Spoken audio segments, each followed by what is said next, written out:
ایک یہودی نے اپنے بیٹے کو کہا جاؤ بازار سے سودا لے آؤ، تو وہ سودا لانے بازار نکل پڑا۔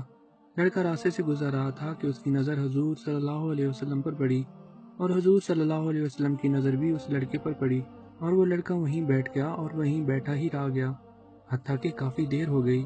اس کا یہودی باپ کبھی گھر سے باہر جاتا تو کبھی گھر کے اندر، اور سوچتا کہ اس کا لڑکا کہاں رہ گیا، ابھی تک آیا کیوں نہیں، یہاں تک کہ سورج غروب ہو گیا، مغرب کی نماز ہو گئی، اور جب شام کو گھر پہنچا تو باپ نے پوچھا، ارے نادان، اتنی تاخیر کیوں کی؟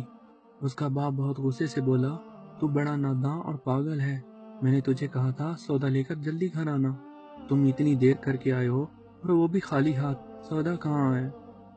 بیٹا بولا، بابا سودا تو میں خرید چکا ہوں۔ باپ نے کہا، کیا پاگل آدمی ہو تم، میں نے تجھے سودا لینے بھیجا تھا، سودا تمہارے پاس ہے ہی نہیں اور کہتے ہو میں سودا خرید چکا ہوں۔ بیٹا کہتا ہے، بابا یقین کریں سودا خرید آیا ہوں۔ باپ بولا، تو دکھا کہاں ہے؟ بیٹے نے کہا، کاش تیرے پاس وہ آنکھیں ہوتی تو تجھے دکھاتا میرا سودا کیا ہے۔ میرے بابا میں تمہیں کیا بتاؤں میں کیا سودا خرید لایا ہوں۔ باپ بولا، چل چھوڑ رہنے دے۔ وہ لڑکا روز نبی رحمت صلی اللہ علیہ وسلم کی خدمت میں بیٹھنے لگا۔ وہ یہودی کا اکلوتا بیٹا تھا اور اسے بہت پیارا تھا، اس لیے کچھ نہ کہا۔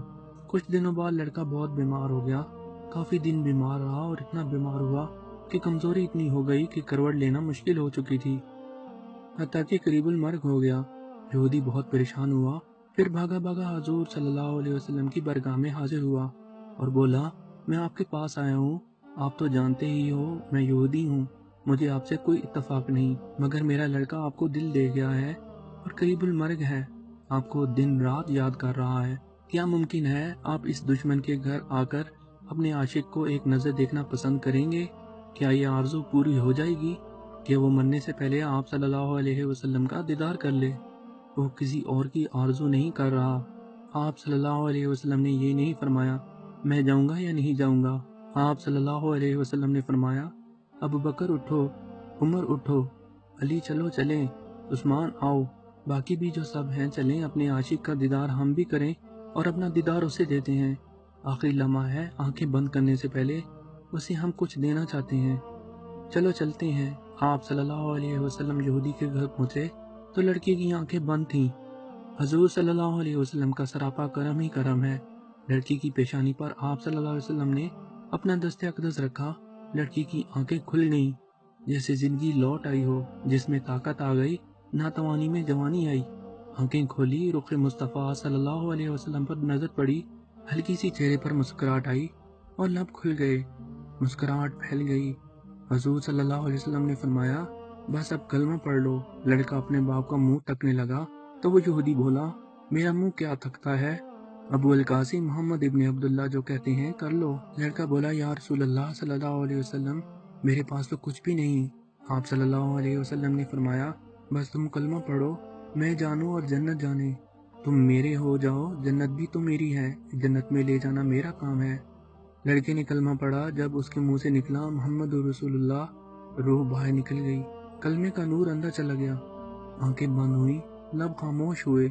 اس لڑکی کا باپ یہودی بولا، محمد صلی اللہ علیہ وسلم، میں اور آپ دونوں مخالف ہیں، اس لیے یہ لڑکا اب میرا نہیں رہا، اب یہ اسلام کی مقدس امانت ہے، کاشانۂ نبوت صلی اللہ علیہ وسلم سے اس کا جنازہ اٹھے تب ہی اس کی عزت ہے، لے جاؤ اس کو۔ پھر آپ صلی اللہ علیہ وسلم نے فرمایا، صدیق اٹھو، عمر اٹھو، عثمان آگے بڑھو، بلال آؤ تو صحیح، علی چلو کندھا دو، سب اٹھاؤ اسے۔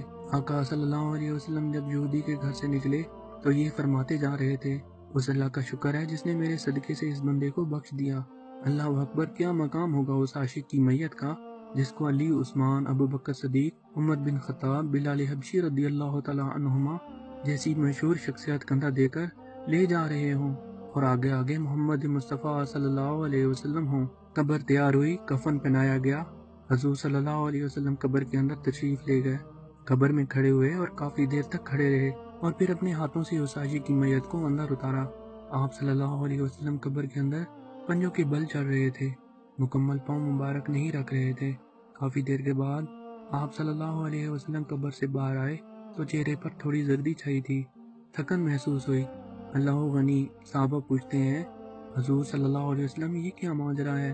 پہلے تو یہ بتائیے آپ صلی اللہ علیہ وسلم نے قبر میں پاؤں مبارک مکمل کیوں نہیں رکھے؟ آپ صلی اللہ علیہ وسلم پنجوں کے بل کیوں چلتے رہے؟ تو کریم آقا صلی اللہ علیہ وسلم نے فرمایا قبر کے اندر بے پناہ فرشتے آئے ہوئے تھے، اس لیے مجھے جہاں جگہ ملتی میں پنجہ ہی رکھتا تھا، پاؤں رکھنے کی جگہ نہیں تھی، میں نہیں چاہتا تھا کہ کسی فرشتے کے پاؤں پر میرا پاؤں آ جائے۔ پھر صحابہ نے پوچھا آپ صلی اللہ علیہ وسلم قبر کے اندر کیوں گئے؟ ہمیں کہتے ہم چلے جاتے۔ تو سبحان اللہ خوبصورت جواب دیا کہ میں نے اس لڑکے کو بولا تھا نا تیری قبر کو جنت بناؤں گا، تو اب اسی قبر کو جنت بنانے قبر کے اندر چلا گیا تھا۔ صحابہ کرام نے آپ صلی اللہ علیہ وسلم سے پوچھا تو آپ اتنے تھکے ہوئے کیوں ہیں؟ آپ صلی اللہ علیہ وسلم نے جواب دیا تھکا اس لیے ہوں کہ فرشتے اور حوریں اس عاشق کے دیدار کے لیے آ رہے تھے اور میرے وجود سے لگ لگ کر گزر رہے تھے، ان کی وجہ سے تھک گیا ہوں۔